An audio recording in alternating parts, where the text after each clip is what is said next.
In addition to Soviet history, I also currently teach courses at ILUNI on Stalin and Stalinism, the history and politics of the Caucasus, the Cold War, and the making of modern Ukraine. I've been teaching this class in Soviet political history at the MA level in Georgia for 15 years,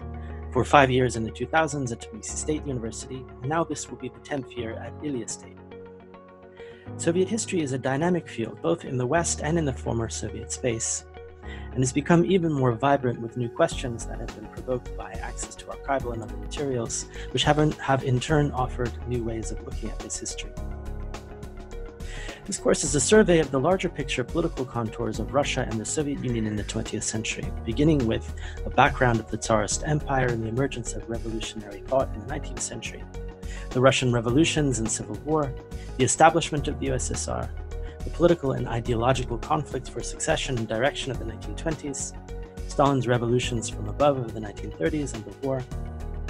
the new political landscape that emerged after Stalin's death and the de-Stalinization that followed Khrushchev's secret speech at the 20th Party Congress in 1956, the interest group politics of the Brezhnev period,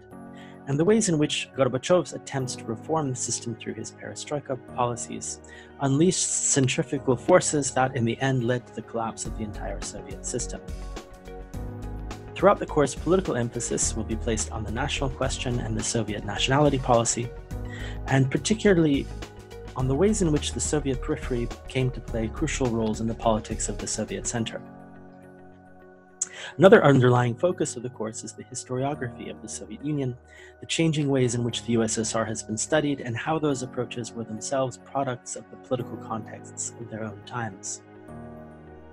In current public discourse about Georgian history here in Georgia, the Soviet period is often viewed in very simplistic and black and white terms,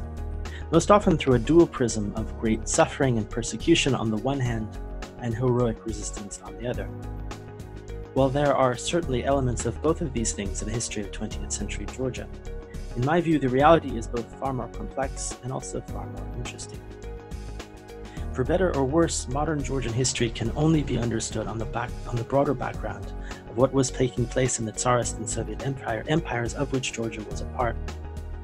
and in the history of which Georgia and Georgians played extremely important roles. This course aims to provide this essential background understanding for this history in a critical and dispassionate manner.